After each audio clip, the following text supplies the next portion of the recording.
Hello ladies and gentlemen, it's Critical and welcome back to another Minecraft Snapshot video.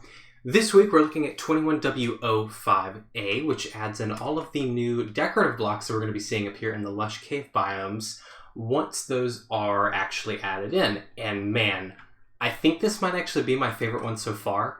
I'm like looking at all of this and I have so many ideas for different like terrain and landscaping stuff that I can do with all of these new blocks. But let's jump in and let's take a look at all these. I set up this little display here. This obviously isn't how these are going to appear in the world, and they do not currently spawn in the world. As with the previous snapshots, none of this appears yet until the cave biomes have actually been implemented. We'll get over to this stuff in just a second. We'll go over everything. There is one minor change that I want to point out because it is pretty big, and that is that Drowned now have a chance to drop copper. This has replaced the chance to drop gold. So Drowned will no longer drop gold ingots. They will drop copper instead, which I think is really cool because now we have like a renewable source of copper. We can make some copper farms. And there's not two different things in the game dropping gold ingots. So I think that's pretty cool. But let's head over here and let's start looking at all of these wonderful new blocks. So I'm just going to kind of start down on the left here and work our way in that direction. First up, we have the flowering Azalea Leaves and the Azalea Leaves. Now, these are not accompanied by a log or anything from what I find. So I'm guessing these are going to spawn as a variation of oak trees. As you can see over here, I've kind of done a mixed tree that includes oak leaves, the new Azalea leaves, and birch leaves. They definitely look much better alongside oak. I know these are supposed to be to like identify where the lush cave biomes are going to be, but I would love to see these mixed in as like a new tree type that can spawn in the forests or the flower forests or something. I think seeing that and having that much lighter, greener color would be a really nice addition to forests as they are, but we'll see. We'll see how that goes. Next up on the list, and I don't think these drop anything because there's no azalea saplings or anything. I spelled that wrong. There's no azalea saplings. There's these, but there's no saplings, so I don't think those are going to drop anything other than perhaps sticks. Next up on the list, we have rooted dirt, which has some interesting properties to it. So despite the fact that it is dirt, you cannot place any sort of plants on top of this, even if you're like manually placing it. So I can't place grass here, I can't place a sapling, and I can't till it like I can with normal dirt. So it's more of a rock than it is an actual dirt. But this is pretty cool because to me it kind of looks like the dripstone block here, as if it's like a cross between the dripstone block and dirt, which I think is really, really cool. And I think that'll allow for a bit of like a I don't know, like a transition from dirt to rock. I think that's going to be pretty cool. Granite might look pretty good next to it as well. The builder in me wants to place all the building blocks and look at them. Yeah, I like that a lot. Anyways, next up we have moss block and moss carpet. This is just a new type of terrain block that I believe is going to spawn underground. You can see I've mixed it in with some of the grass here. It adds kind of that wrap texture that Optifine kind of does. I have it turned off, but Optifine will like wrap the grass down like that. I think it looks pretty cool. I like mixing it in kind of scarcely. I think it looks pretty neat. It adds a bit of an extra greenery, especially to hillsides, because normally you only get this little texture green right on the top here. But I think that's pretty cool. It also comes with a carpet variant, so you can add a bit of elevation, and much like normal carpets, which I just learned today, that you can place normal carpets over water. I didn't realize that. That's super cool. But this is great because these look great next to lily pads, so you can make like proper pathways and stuff using those going out over the water, which is super cool. Next up on the list, we have the azalea and the azalea, or the flowering azalea. These are really cool. I like these a lot. The one thing I would say, this is the only thing out of all of these that I think needs a little change.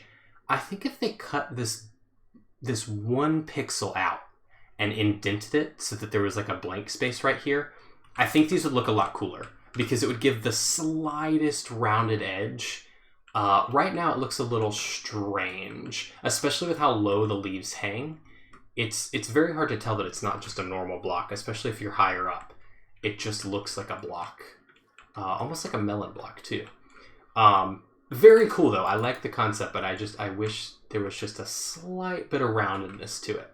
But I'm interested to see, again, you can't grow these into anything. And you also, with the flowering stuff, I don't think there's any way to turn this into a flowering azalea. There's no, you can't, I meant to search for bone meal.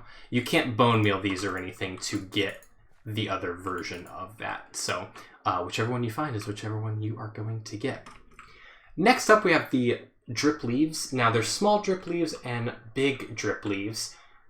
This is pretty interesting. So big drip leaves don't seem to have any like spawning regulations. Like I can pretty much place them on anything or anywhere. The small drip leaves, however, can only be placed either 1 block below water, specifically, yeah, 1 block below water, like this, or, and I'm interested to see if that works on sand. Nope. Specifically on soil materials, or I can't place it here. It has to be on clay. If you want it above water, you have to put it on clay, which is very interesting. I kind of like it. It's a very different kind of... It's kind of like sugarcane in that regard. Like you can only place it on certain things. I think that's pretty cool.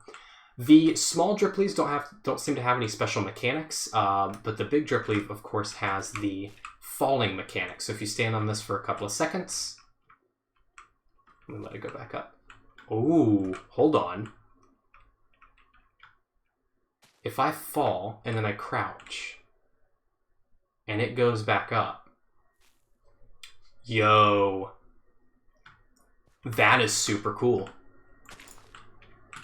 Hold on. You could use this to make, well, actually, I don't know how you do that. Yeah. You could use this to make secret tunnels.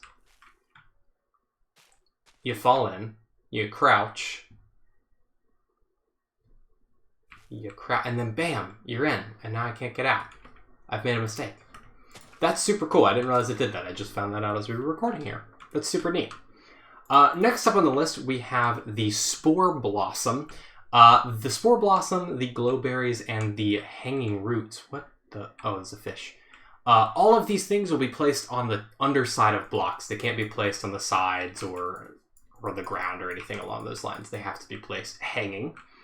The the Spore Blossom spawns these little particle effects. From what I found, there's no limit to how far down these will fall.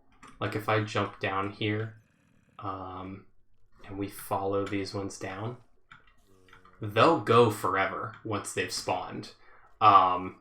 The only difference is I don't think they will spawn unless you're close to this. But once you're close to this, they'll go all the way down, which is pretty cool. And it has like a slimy texture, which I think is super neat. But these are really cool. Also, moving on to the glowberries. These do glow in the dark, only if the actual glow berry has grown on the bush. So these are referred to as cave vines. You can see over here, cave vines body.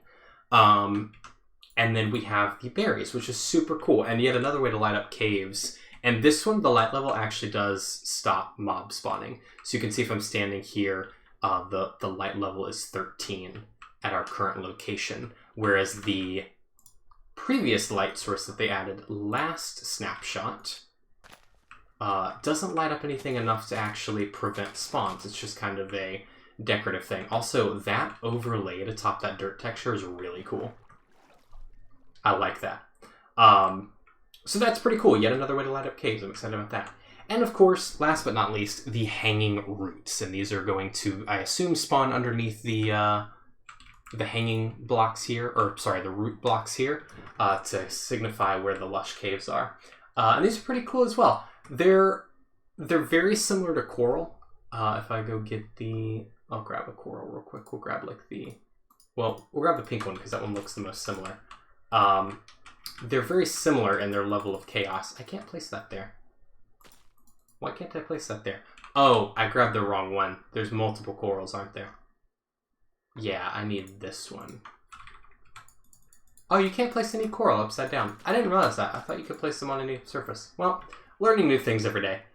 Anyways, that is going to do it for this episode, guys. I hope that you've all enjoyed. Thank you all so much for watching. If you did, be sure to leave a like and subscribe for more content, and I will see you all in the next one. Bye-bye.